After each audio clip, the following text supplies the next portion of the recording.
전문가들은 절대 권장하지 않는 공사 1순위예요. 창호에 이 명확히 없었어요.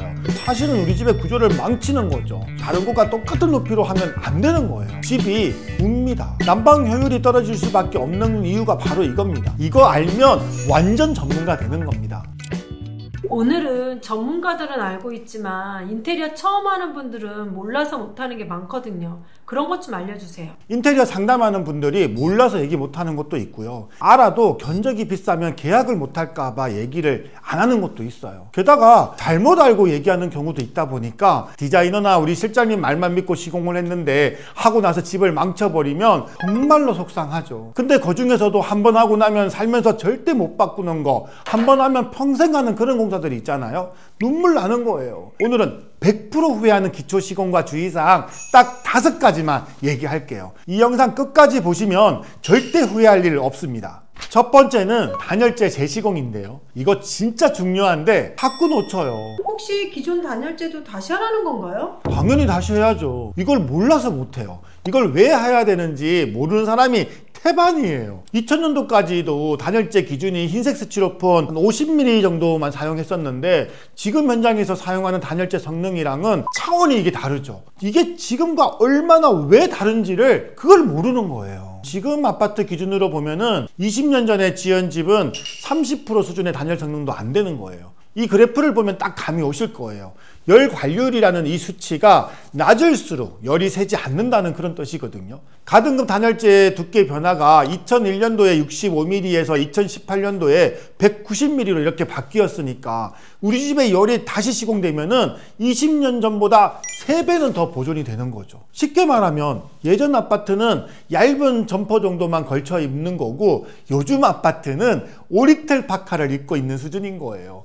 엄청난 차이인 거죠. 저도 추우면 못 살아요. 그리고 옛날 집은 단열이 잘 안 되어 있으면 우풍이 정말 심했을 거고 샤시 성능이 이렇게 너무 좋아지게 바뀌면은 기존 외벽의 단열이 약했을 때 내외부 온도 차이가 단열이 약한 데서부터 생기는 거예요. 샤시를 바꿨는데도 별로 곰팡이가 생기고 춥다는 집, 그런 집들은 기존 외벽의 그 단열이 약해서 그런 거죠. 그래서 그냥 살면 안 된다는 거예요. 우리가 리모델링 인테리어 할 때는 아파트 지을 때 시공해 놓은 기존 단열재를 그대로 두고 그냥 쓰는 게 아니고요. 2018년도에 에너지 설계 기준이 최종적으로 바뀌었으니까 새 기준으로 완전히 교체해야 후회하지 않는 겁니다. 추울 때는 오리털 파커를 입어야죠. 안 그럼 우리 집도 감기 걸려요. 두 번째는 창호 교체입니다. 리모델링을 준비하는 분들 중에서 창호를 바꿔야 할지 말아야 할지 고민하는 분들이 참 많아요. 겉보기에 이게 참 멀쩡해 보이니까요. 이건 외형의 문제가 아니라 성능의 문제예요. 특히 2012년 그때 이전에 시공된 창호면 무조건 교체해야 되는 겁니다. 이유는 간단해요. 그때는 창호의 에너지 소비 효율 등급이 그런 제도 자체가 없었거든요. 이거 아는 분들이 별로 없죠. 2012년 이전에는 창호의 단열 기준이 명확히 없었어요. 그냥 오래된 알루미늄 금속 창호보다 좋으면 됐었죠. 창문이 얼마나 열을 막아주는가 그런 것들을 수치로 제대로 평가할 수 있는 것들이 아예 없었던 거죠. 그때는. 그럼 2012년부터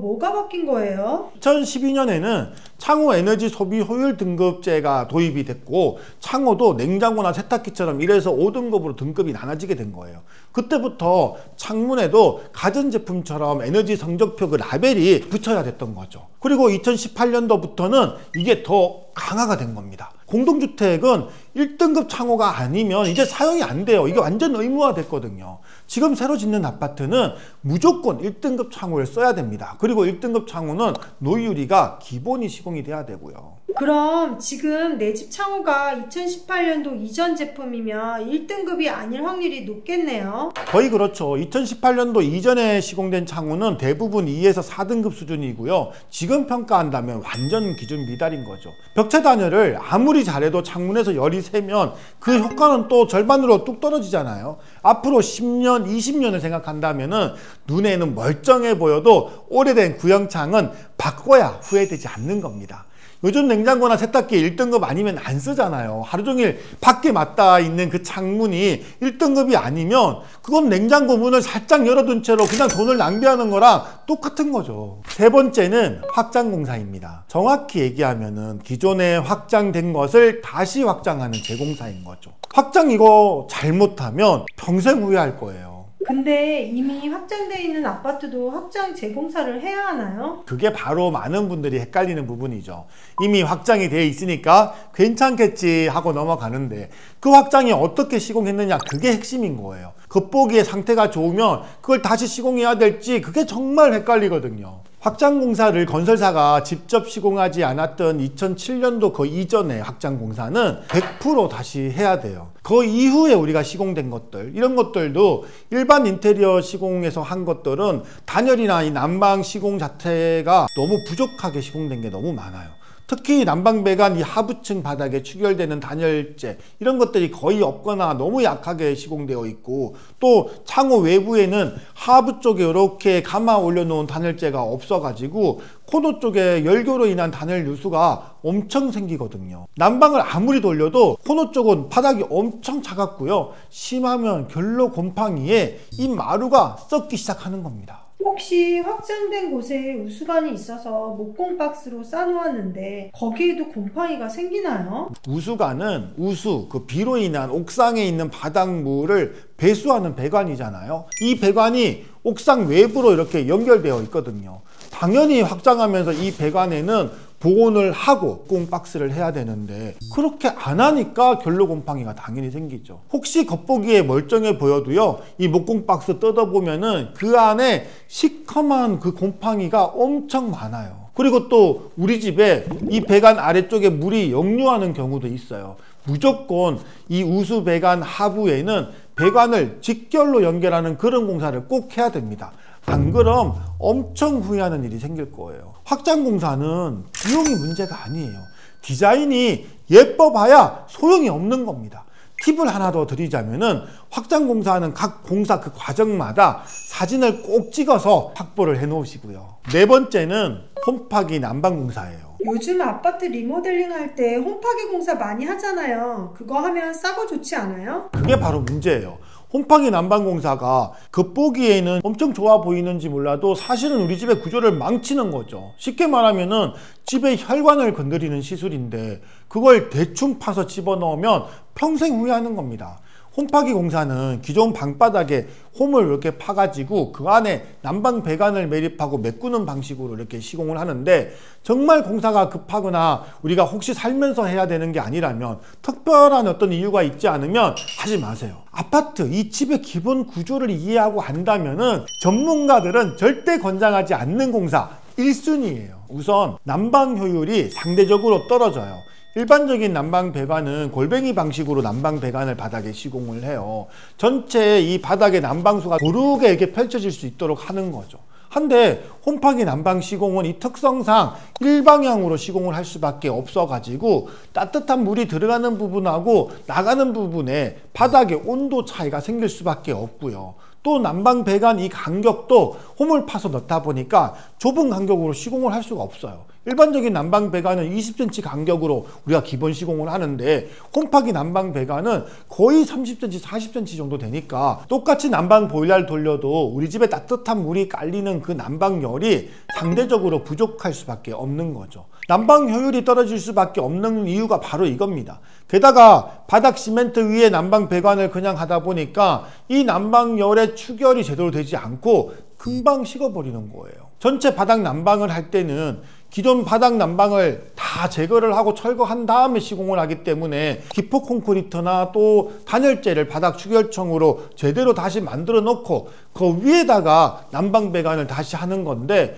홈파기는 그게 아니잖아요. 기존 시멘트 바닥 위에다가 그냥 홈만 파서 난방 배관을 묻어버리니까 이게 완전히 다른 거죠. 그리고 난방 배관을 한다는 거는 구축 아파트니까 그런 집에 외벽에 단열 공사도 다시 해야 될 거 아니에요? 바닥 단열층하고 외벽 단열재 하부 코너가 틈새 없이 만나도록 이 시공을 해야 되는데 홈파기를 하게 되면 이런 공사를 제대로 할 수가 없는 거죠. 똑같은 집안의 온도를 올리려고 해도 난방비가 상대적으로 2배는 더 들고 열이 금방 뺏길 수밖에 없는 이유가 바로 이겁니다. 요즘 큰 사이즈 마루 시공 많이 하잖아요. 한데 홈파기 시공을 하면 마루 시공이 안 된다는 얘기도 있던데 그건 왜 그런 거예요? 요즘 이 마루 사이즈가 점점 대형화돼서 타일 같은 큰 마루들이 많이 나오는데, 이런 마루들은 바닥 평탄 상태에 정말 민감해요. 바닥이 평평하지 않으면은 마루가 들뜸이 엄청 많이 생겨가지고 이사하고 살면서 마루를 다 뜯어야 되는 그런 경우들이 많거든요. 한데 오래된 집은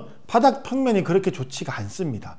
예전에는 시멘트 몰타를 바닥에 시공할 때 현장에서 시멘트를 비벼서 손미장을 많이 했기 때문인데요. 요즘처럼 기계로 공장에서 레미콘을 불러다가 바닥 몰타 시공을 하는 게 아니니까 아무래도 바닥 수평 상태가 안 좋을 수밖에 없는 거죠. 바닥의 이 평탄 상태가 많이 안 좋은데 홈파기 시공을 하면은 홈만 파서 난방 배관을 놓고 땜빵 미장을 하는 거니까 안 좋은 시멘트 바닥을 그대로 사용할 수밖에 없는 거죠. 그래서 나중에 반드시 문제가 생긴다는 게 홈파기의 특징이에요.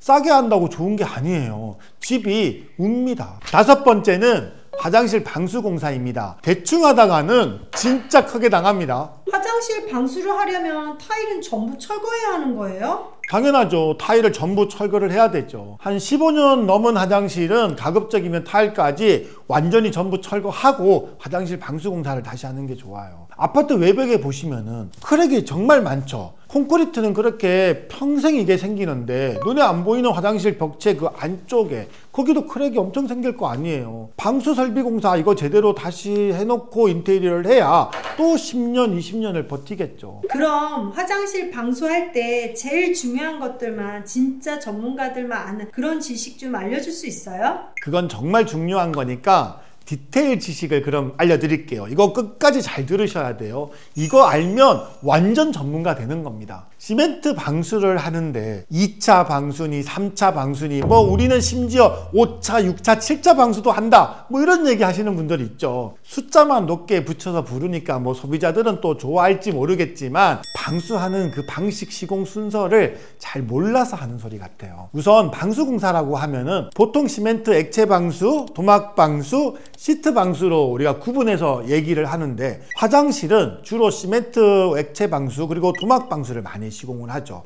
옥상이나 시공 면적이 좀 넓은 그런 공간들은 시트 방수나 또 복합으로 하는 복합 방수를 주로 하는데요. 화장실에 제일 많이 하는 시멘트 액체 방수를 할 때는 시공 높이나 시공 과정이 중요하죠. 시공 높이를 샤워 쪽은 어깨 높이로 하시면 되고요. 나머지 부분은 허리 높이로 하시면 돼요. 샤워 쪽은 아무래도 물이 위쪽으로 많이 튀니까 다른 곳과 똑같은 높이로 하면 안 되는 거예요. 이걸 잘 모르시는 분들이 많더라고요. 그리고 시공 과정에서는 뭐니 해도 방수는 일단 청소거든요. 방수할 곳의 바닥면 청소를 정말 깨끗하게 잘 해야 되고요. 그리고 나서 물추김을 하는 겁니다. 시멘트 방수를 할 때 이걸 해야 갈라지는 거를 방지하게 되는 거예요. 물추김을 할 때는 방수액을 섞어서 하시면 됩니다. 그리고 나서 시멘트 페이스트를 먼저 바닥면에 시공해야 되는 거예요. 시멘트 페이스트는 방수액과 시멘트를 섞어서 시공하는 건데 실제 방수층이 되는 게 바로 이거예요. 이게 정말 중요합니다. 핵심은 콘크리트 바닥면에다가 찰떡보다도 더 접착되게 시멘트를 바르는 게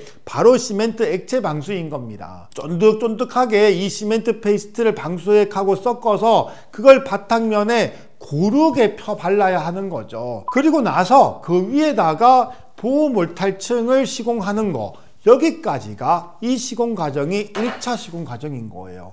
이 과정을 2번 하게 되면 2차 방수가 되는 거고요. 실제 현장에서는 이 과정을 한 번만 제대로 시공하고 나면 문제가 없습니다. 코너 쪽이나 슬리브 주변에 수축 균열이 일어나는 게 있는데, 이런 것들 크랙을 방지하려고 탄성이 좋은 그 도막 방수를 한 번 더 우리가 시공하게 되죠. 이왕이면 이 코너하고 바닥 전체에 시공을 하면 훨씬 더 좋아요. 한데 절대 이때 시커먼 아스팔트 그냥 도막재로 바닥 전체 시공을 하면 안 돼요. 바닥이 마르지 않아 가지고 다음 공정 그 타일 시공하러 들어갈 때 정말 어렵습니다. 바닥 전체에 도막 방수제로 우리가 도포를 할 때는 꼭 수성 도막 방수 자재를 사용해야 냄새도 안 나고 빨리 이게 말라요. 수성 도막 자재 사용할 때는 도막재도 덜뜸이 생길 수 있으니까 프라이머도 몇 번씩 좀 제대로 시공을 하시고요. 화장실 방수가 걱정돼서 이중 바닥 배수 이런 거 얘기하시는 분들도 있는데 이런 방수 기초와 방수 원리만 제대로 알면 그런 거 필요 없어요. 실제 화장실 바닥에 이중 바닥 배수 시공 제대로 될 리도 절대 없고요. 제가 말한 대로만 방수 시공을 하면 후회할 일을 절대로 없습니다. 인테리어라는 게 사실 예쁜 집 만들기보다 편안하고 따뜻한 집 만들기가 먼저거든요. 요즘 SNS에서 이런 감성, 저런 트렌드 너무 많지만 그건 너무 보이는 것 위주로만 얘기를 많이 해요. 한데 우리 집에는 우리 집의 기초적인 그 기준이 우선이 되어야 되는 거죠. 살기 좋은 집이 어떤 집인지 그걸 먼저 기억하세요. 그럼 후회하지 않습니다. 그릇이 반짝거리는 것보다 튼튼해야 오래 쓰고 결국 돈도 적게 들어갑니다. 인테리어는 10년이지만 내 집은 평생 갑니다. OBM 이코치였습니다.